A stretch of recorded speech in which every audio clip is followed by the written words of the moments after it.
time for questions. We'll have this mic here just to help pick it up because we're recording it. And we post this on the website. So the good thing about having an audience is that when you ask questions, the public gets a chance to hear some questions that maybe I didn't think of. So our first presentation was last Wednesday. It was at night at the Riverview PTA meeting. We had about 30 people there. We had some questions and answer, and we posted the video online. We put it in the Friday folders on our website. It actually got picked up by the TAP too, so it's a lot out there. One of the reasons why we're doing this is because we're trying to get the word out to everybody, explain everything, give people a chance to ask questions prior to the final decision being made. It looks like the final decision will not be made on the 28th because the lease is still being negotiated back and forth with the diocese and the Board of Ed. So there's attorneys involved and all that. It slows things down a little bit. So we will hopefully have it ready for approval in November. And then if everything works well and that's the process that we're going to approve this and move on, and we'll start working on the construction of all the different renovations that need to be done and also bringing it up to the standards of the Board of Ed in terms of security, safety, technology, and things like that. So what's our problem? Why are we doing this? What's the problem? The problem is that our schools, our October 15th count, which is the one that the state uses, on October 15th, basically you count all your kids. Whatever your number is on October 15th, that's your count. Doesn't matter how many there are on October 16th, doesn't matter how many there are on October 14th, but on October 15th, that's what you have. So our October 15th count showed 419 students at Riverview, and our capacity, according to the DOA, is 351. At Lakeview, we have an enrollment of 652 with a capacity of 643. Very important to note that it took the district 13 years to eliminate the use of trailers and other substandard space for instruction in our district. Right now, currently in the year 1920, we are not using substandard space. That's hallways, trailers, closets, anything like that. We were using all of it and we don't anymore because we were able to, we reconfigured our libraries, we made some large classes into 2 small classes, things like that. We were able to pick up the space required and we no longer use trailers or hallways or closets for any instruction. We do have trailers at all 3 schools. They're only used for staff. So what changed? So one of the things that changed here is that a few years ago, the Board of Education decided to go full-day kindergarten, which is definitely the right decision. It's more modern thinking to have full-day kindergarten, but that did require a lot more rooms. When you had half-day kindergarten, we had a lot less kids, believe it or not. It wasn't just the fact that you were able to use a room twice, it was that you had like half the kids because many parents put their kids in full-day kindergartens, not in ours. So when we added the space, we picked up a lot of students and we also required, so in other words, before when we had something like 4 classrooms, then we moved on where we needed 9 classrooms. So that took up a lot of space. We also increased our pre-K programs, and that was an additional 2 classrooms needed at the time. Our average kindergarten enrollment from the year 2013 to 2019 was 149 students. Our enrollment this year was 180 students. And we also realized that the Township Planning Board has approved 180 plus new units throughout the town.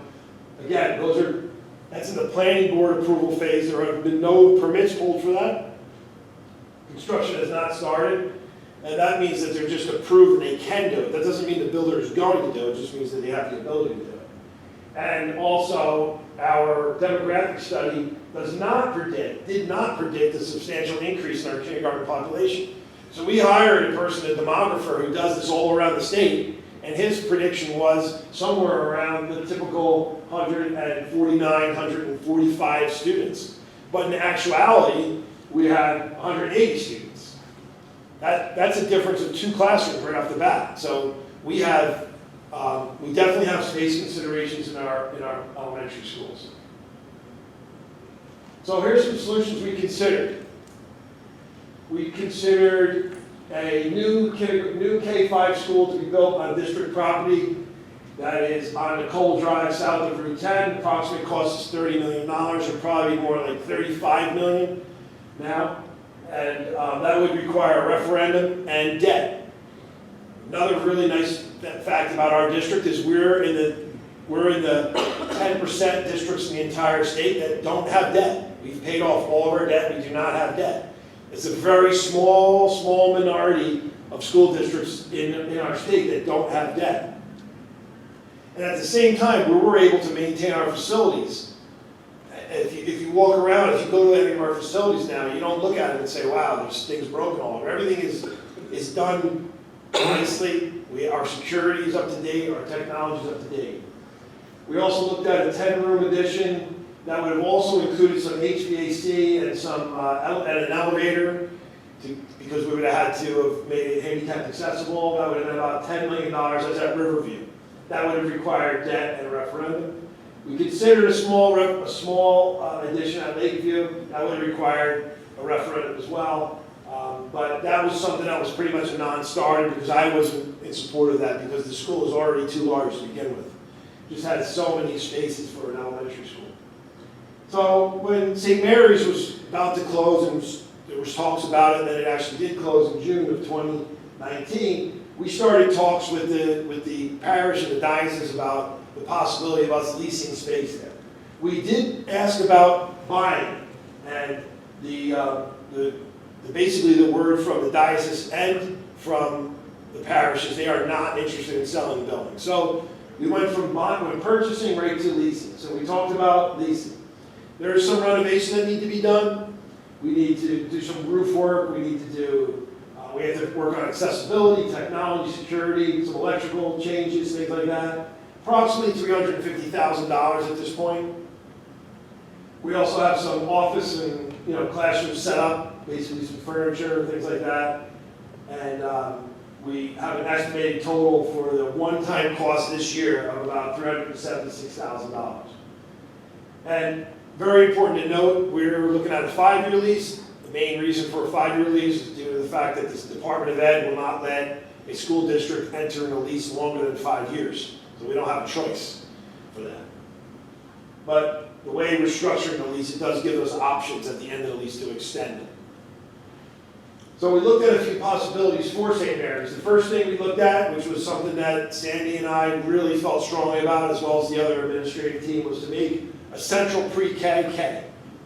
Problem with the central pre-K-K was there's about $750,000 in upgrades just for bathroom facilities, because each pre-K-K has to have a bathroom.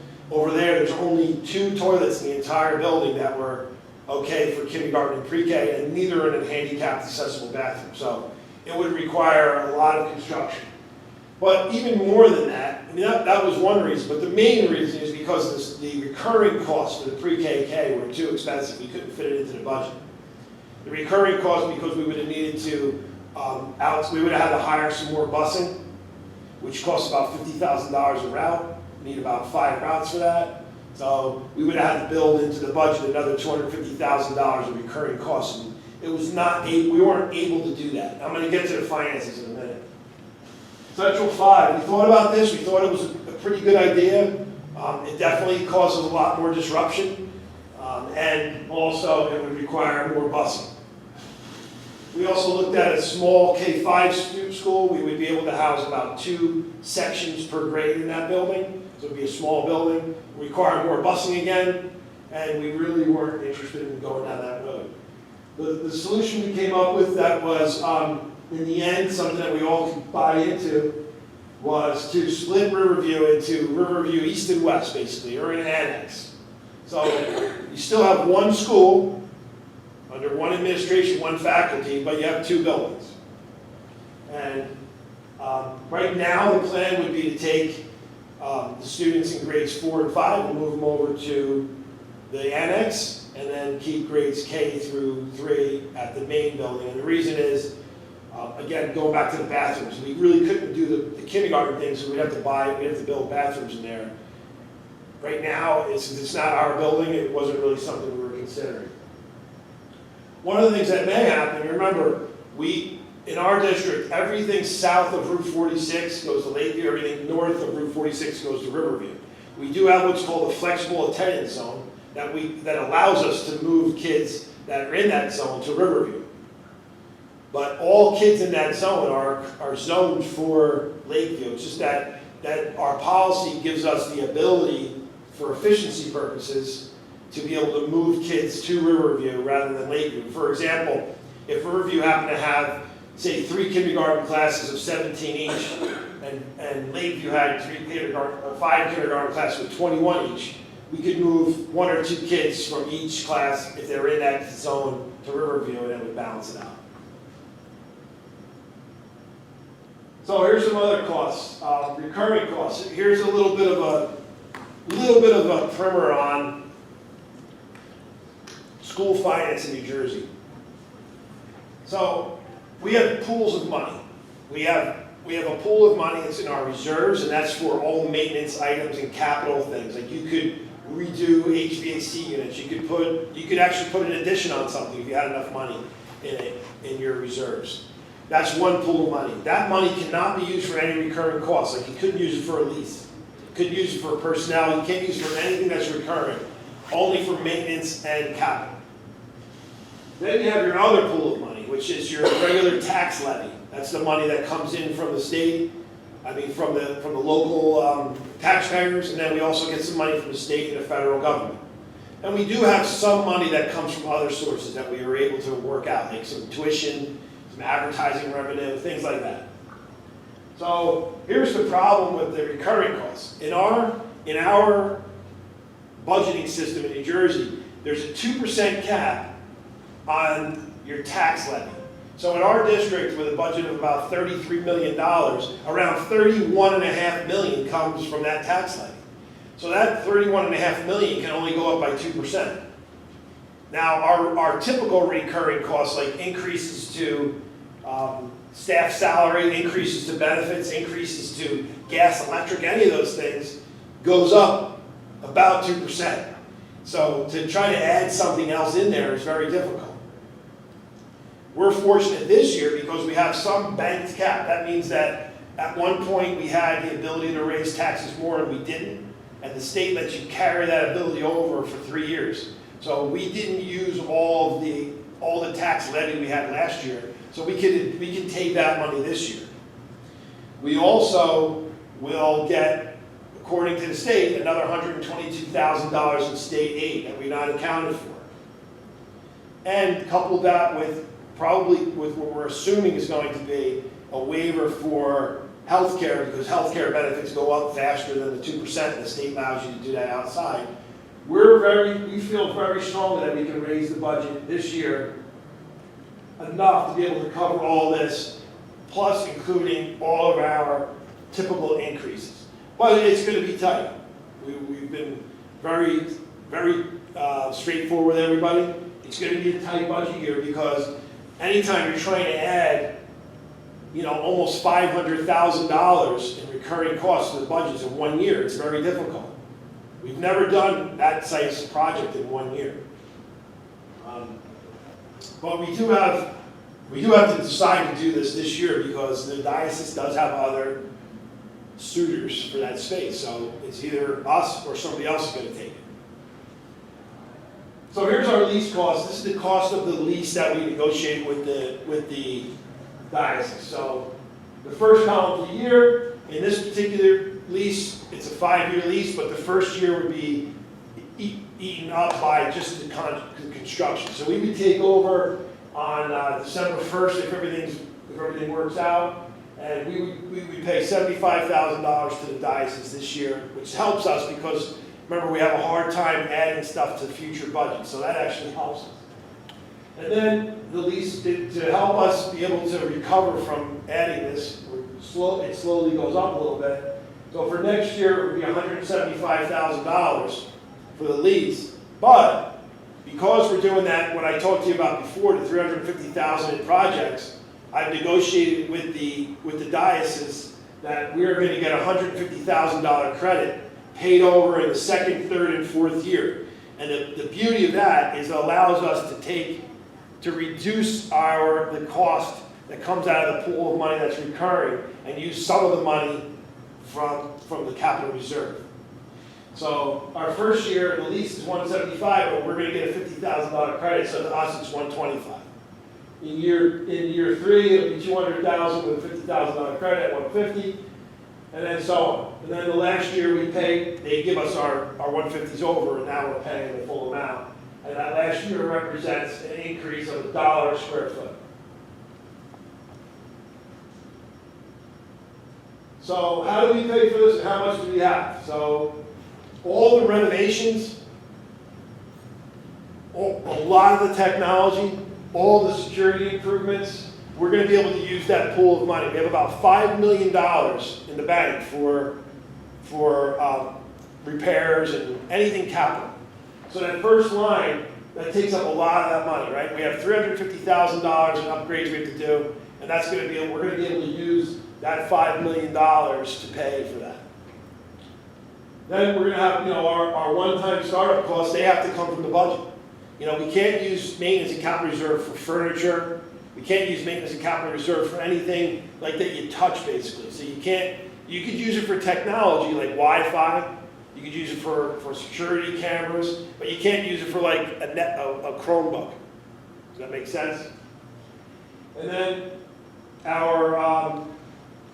the projected amount that we can increase the budget. This is a projected amount based on this year's numbers, so it's not 100% because the numbers are a little different each year. We're assuming we can increase the budget by about $1,027,000.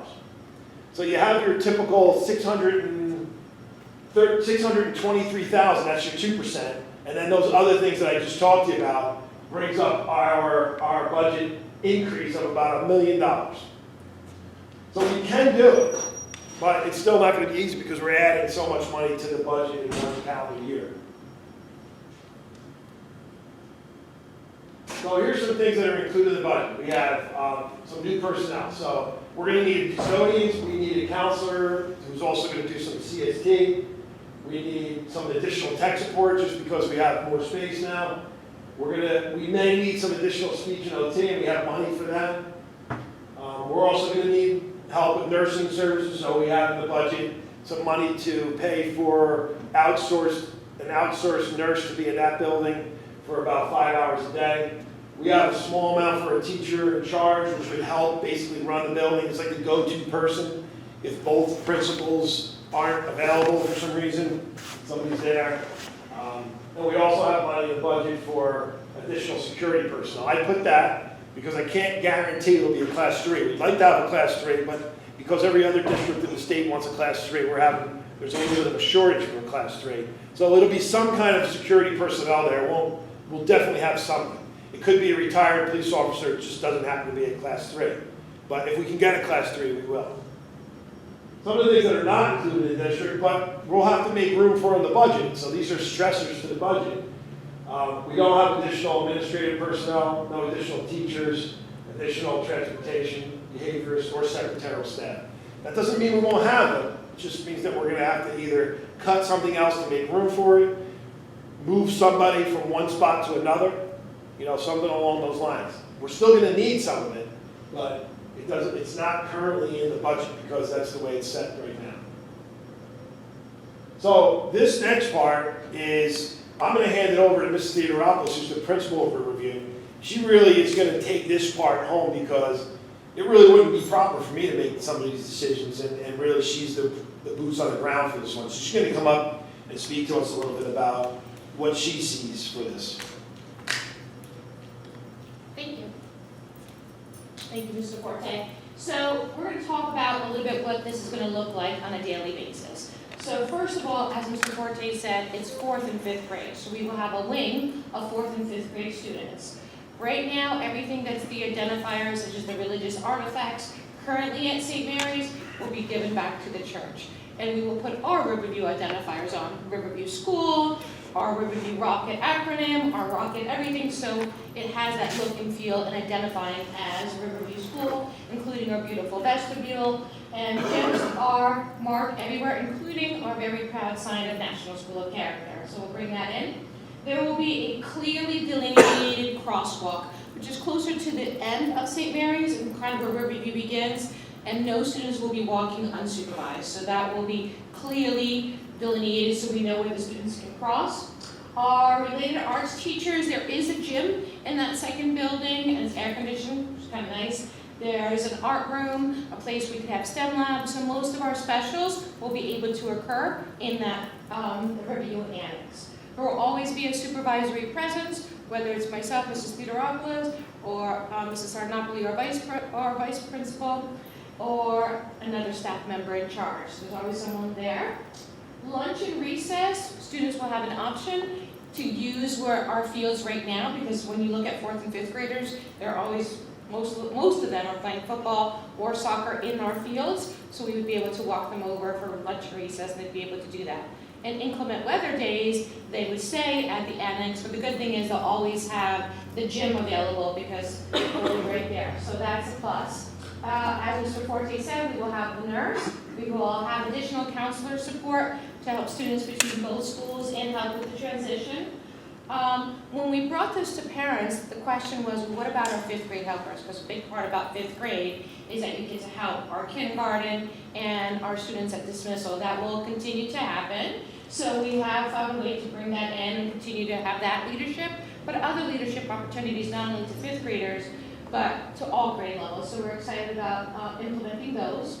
Arrival and dismissals and busing. The buses will drop students off at both locations. So students will be arriving on buses and bused to both locations. Some of where we pick up and drop off will need to change, but we will make all that information available.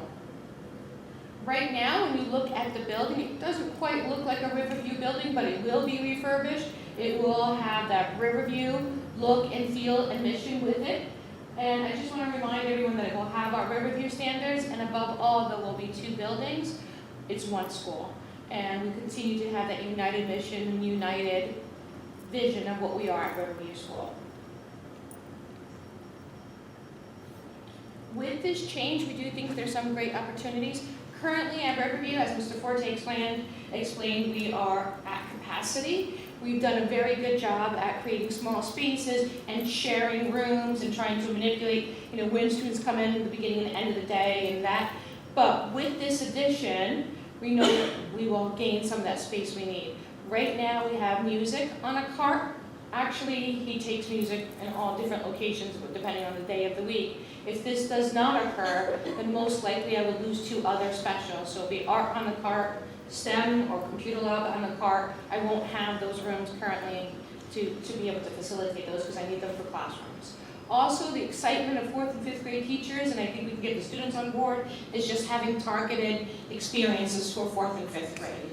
And really being able to make that classrooms and that part of the building feel just as that 4th and 5th grade week. So we're excited about that. So we also currently have teachers that share, like you come in at 1, I come in at this time, to be able to share that one space. When we looked at the map with gaining these classrooms, everyone will have their own space, including speech, OT, ESL, some of the other people that had to just move to different locations. So we think that would be a great opportunity and really solve so much of what we're struggling with right now, which is space. So that's kind of where we see everything going. Thank you. You're welcome. So here's the time frame. It looks like the lease will be reviewed in November, not October. I don't think I'll get it back by the end of this week. What do you think, Harry? It just got sent today. I texted while you were talking. Yeah, so we'll see. I think it's going to go into November, which is not a problem. I mean, if it started to go into January, February, we'd start having a problem because we want to get the work done. So it looks like the Board of Ed approval will be either on the 11th or the 25th of November. So we have 2 board meetings, we'll be on one of those 2. Then we would have our architect. We've already been working with the architect. He's already been in the building twice, giving us some ideas of what we need to do, giving us a preliminary cost estimates, and also giving us a proposal for him to manage the project. So we'll approve the lease, and then we'll approve the architect to get started on it right away. And then we put out our project to bid in January, February. I'd like to be able to build all the projects into one bid and put it out as a package rather than doing it in piecemeal. It'll be better for us. And then one of the big things about this, I mean, this program, this lease helps us a lot. First of all, it's like recession-proof, for example. we think that they're gonna build all those units, but they may not. Like if, the contractor, if the economy changes or the housing market doesn't continue to grow, I mean, I know we hope it is, but if it doesn't for some reason, if there's political changes or whatever else happens in the economy, and those units aren't built, well, then we have it 5 years and we don't have to do it anymore. Like rather, if we spent $30 million on a school, and we built it, that would be there forever. It wouldn't be something we could just get out of. Another thing that I think is really important is that this could be a bridge to something else. Like if those things do get built and more, and we do need to build a school or do an addition, this could be a bridge to get to that point where we don't have to put kids in trailers for a short term. We have them in a safe building, right across the street from our other building. So that would be an advantage. We also feel like this could help us. Maybe we have to move more kids over. Like if there's a big pocket of kids at Lakeview, we need to move more kids over here. We take over the second floor, and maybe we have to put third grade up there. There's flexibility. It's an important thing. So to us, it seems like a really good opportunity. It solves our problems. It doesn't break the bank. It allows us to do something we can do. We're able to use some of that money in that one pool of money to do a lot of the projects and also reduce our recurring costs. So we have a lot of positives about it, and obviously the negatives, right? If you're gonna think about it, it'd always be better to own, right? But this is more recession-proof for us. So I'll open it up to questions if you have any. This is not a board meeting, so you can just blurt it out from there, but it's being recorded, so if you wouldn't mind, just use a loud voice, because this is important. The good part about having an audience, even though it's small, is that some of those questions might be questions that other people are thinking too. So, I know you had to have a question. Go ahead, Bob. Yeah. How many pre-K children are you anticipating for the St. Mary's building? So we don't have any pre-K in the St. Mary's building. None. None. Okay. There are 2 existing pre-K classrooms over there, aren't there? There's one. One pre-K with 2 bathrooms, but they're not handicap accessible. One of the things we thought about, but right now it's off the table. We were thinking about subletting that room, the pre-K room, off to somebody else to try to recoup some of these recurring costs. It would have helped us. But our architect said it's about a $30,000 project to bring the bathrooms up to handicap, the code that we would have to do before we could even get to leasing it out. So, not that we're totally averse to it. We may want to do it eventually, but we wanted to get it off the ground first and then see how it goes after that. Yeah, because that's what I wanted to talk to you about. Right. Head Start. I'm president of the board of directors of Head Start, and we are going through a major expansion. One of the problems that we're facing is no space. Right. We're collaborating with Dover. We're going to put the Dover kids in one of our facilities, same with the Morris School District and so forth. Nobody's got any space for pre-K, and the state, in its infinite wisdom, just elevated the square footage from 750 square feet per classroom to 950 without any data, rationale, or anything other than we told you so. Right. Which is pretty typical of the state. Yeah, that room's a nice room. It's a large size room. It's probably 2,000 square feet about it. Yeah, that's it. So we would be interested in talking to you about a sublease on that. You build, we'll lease, pay it back. And our conversations with the diocese and the parish were that was something that we were going to consider, and we would do some type of a revenue sharing with them so that they could recoup some of that money too. Like that, it would be a benefit to them and a benefit for us. The only thing that's stopping us right now is we want to get it off the ground first before we start worrying about doing the construction on that. But we're not against it. Like, to me, it's a good idea. Okay, I'll call you. All right? Okay. One other Yep. thing. Right now, we've got an agreement with the county to use a bond they're issuing to build 6 new classrooms over at the nonprofit mall at the old Greystone. Okay. We started out at 1.2 million. The bids that we've just rejected were in the neighborhood of 1.9. Yeah, for how many classrooms? 6. Yeah.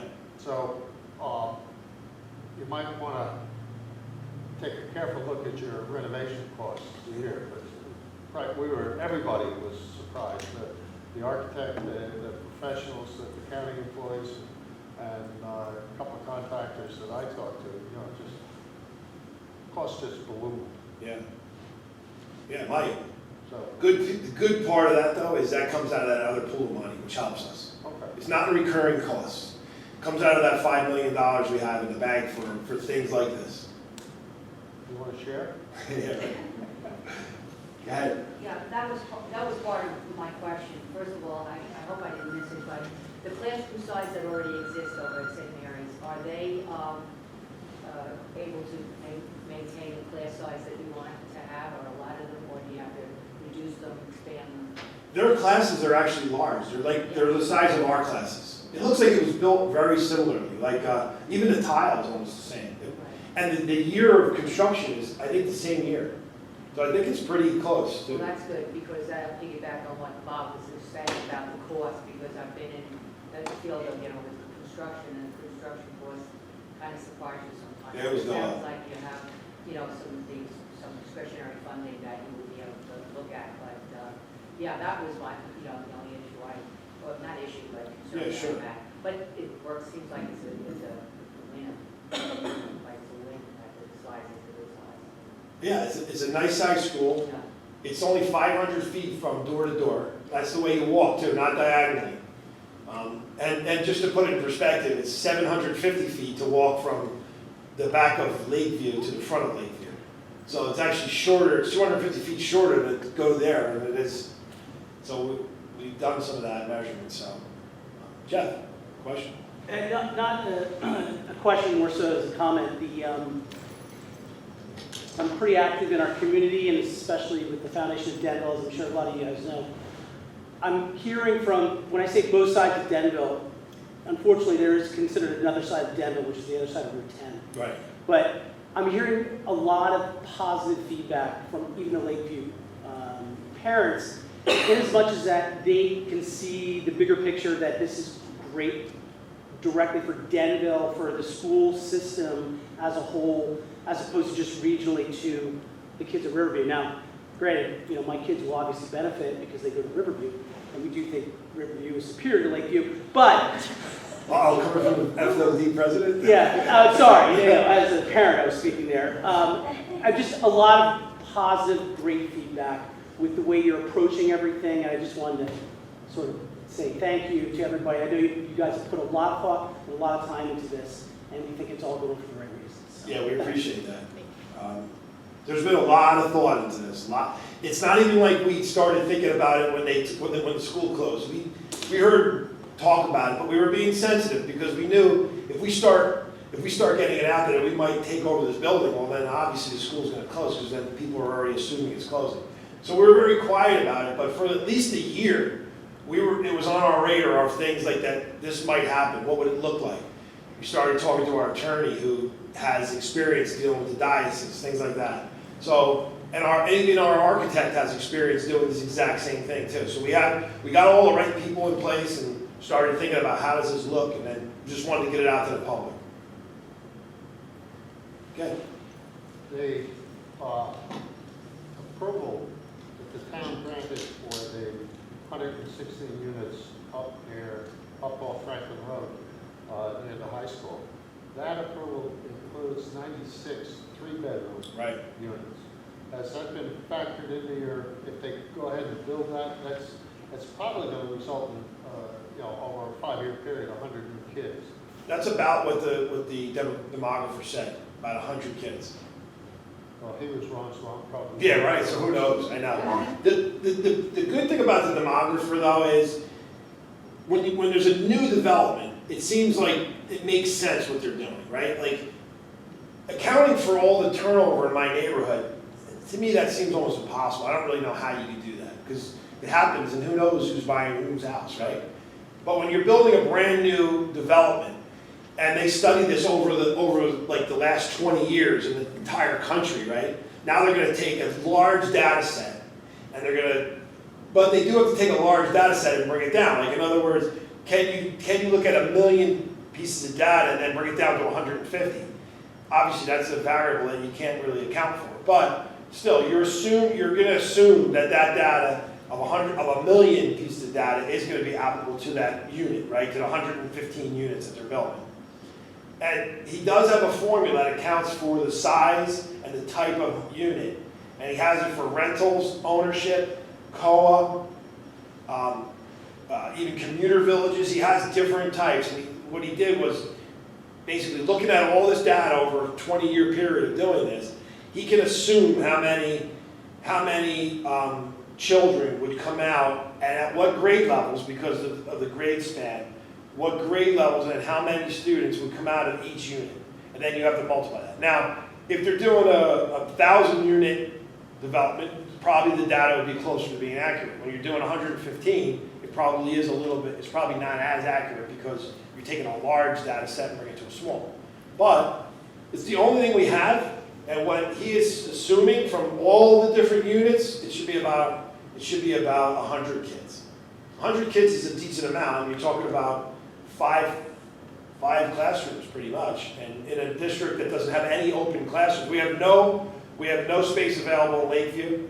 Meaning, like if we needed to open another class, we'd have to bump music out, things like that. So we have no open space at Lakeview, and we're already took one specials class, the music class at Riverview. So those things would go, and that's the thing that we spent so many years trying to eliminate here. Because when I first got here, we had the trailers, we had all different kinds of multi-use buildings. As a matter of fact, we even used to have teacher at one side of the room teaching a lesson with a group of kids, and on the other side of the room, another teacher.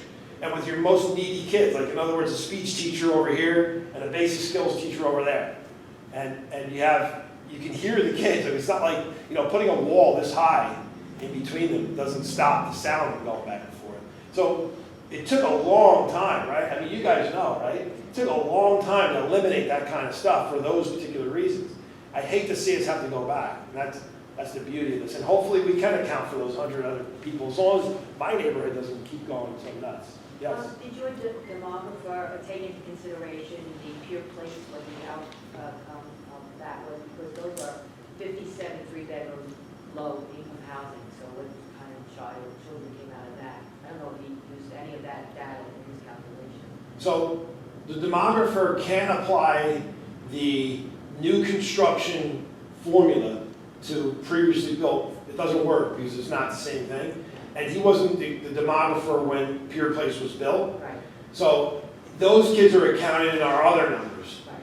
But one of the things, it's hard, I'm learning as I'm going too, right? That's why I'm asking. But it does make sense though, right? If you already have a building, like say, what's the one in Berkshire? Like say Berkshire, right? Somebody asked me, one of the council members asked me, like, all right, can you tell us, like, because Berkshire didn't do exactly what you're saying.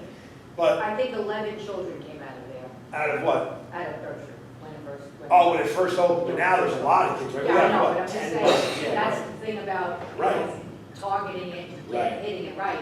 But when it first opened up, there were 11 students. Well, another thing is he only gives you a 5-year look. Like, so in other words, he says, like, obviously the data is weaker the more years you go.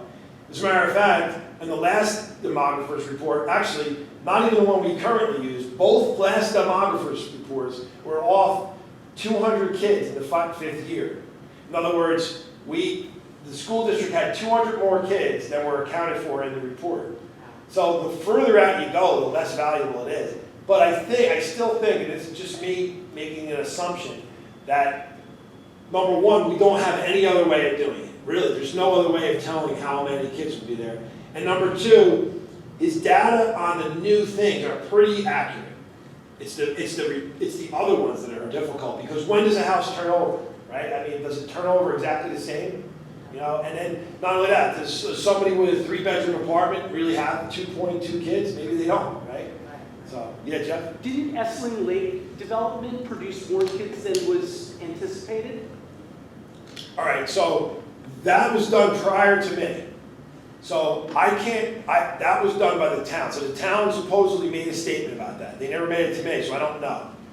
But we only had 8 kids from there. So I don't know how many they said they were going to have, because it was done prior to me. Like, all those arrangements were done before I got here.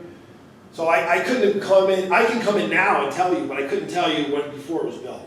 So I can't really answer that. But I did hear that the town made a statement that there weren't gonna be many kids. And I think we have 8 kids right now. They said there weren't going to be any. There weren't gonna be any? It's hard to say there are gonna be any, because you could have anything, you know, you could have a studio apartment and some, put 3 kids in it, right? I mean, I know you might assume that there won't, but in the end, who knows? One of the major changes that's coming, and it's not tomorrow or the day after or even next year. I was at the fairness hearing over in Judge Mary Jacobson's courtroom when they had a hearing on the approvals that were given by Denville for these new projects. And she has an expert that she relies on who judges whether or not the individual project meets a fairness doctrine for affordable housing. Okay. They approved all the ones that the council and administration approved at the court. The thing that I found troubling was that her expert said that this is just for these projects. Denville can look forward to substantially more approvals for housing. Now, we can't project into the future as to what Denville's going to be given as quotas, but we can look at similar decisions around the state. Princeton received a court order for 735 new affordable units, which at a 6 to 7 to 1 market ratio is 4,500 new housing units. West Windsor received a court order for 1,500 new housing units, new affordable units, which is close to 10,000 new housing units in total. So I don't know how to interpret his comment about substantial, but if this is the kind of thing, even a fraction of that would put us in a very difficult situation maybe 10, 15 years from now. Doesn't sound like an immediate problem, but there's an awful lot of people who lived in this town for 30, 40, 50 years, and that's within the residency period of a lot of families around here. So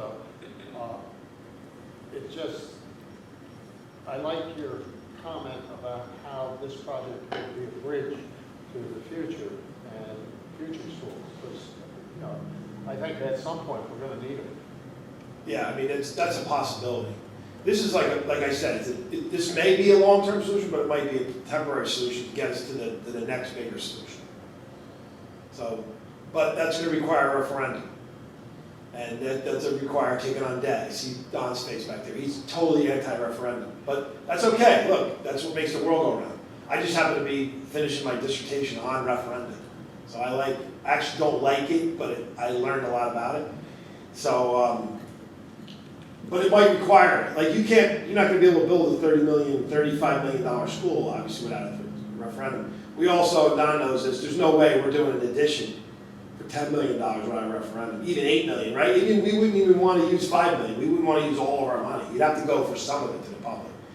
Remember, though, there is an advantage of the referendum, too, if you do it, because then you do get money back from the state in debt service aid, because the state will pay about a quarter of your debt. So if you go to the public for $10 million, if you go to the public for $10 million, the state will pay $2.5 million of it, and the other $7.5 million comes from our taxpayers. So that's a positive side of going out to debt, but the negative side is obviously paying interest. We really do feel strongly about how our financial status is right now. We have the highest bond rating you could possibly have, and we have no debt. So we're definitely one of the districts that doesn't, and $5 million in the bank. So we have a lot of really strong things going on in our district financially. It's not that going to a referendum would change all that, but it is, it's a challenge. It's a challenge for the first 7 people to vote to do it in the first place. And then you have to get the whole public to go out and say, yes, we do want you to raise my taxes. So Any other questions? Well, I really appreciate everybody coming out. Anybody from over here? Anybody have questions or comments or anything? Appreciate everybody coming out. This will be posted on our YouTube channel as well and out in the Friday folder this week. And we still have a board meeting on Monday. Anybody can come then. We have a board meeting on the 11th and the 25th of November. Thank you. Have a good day.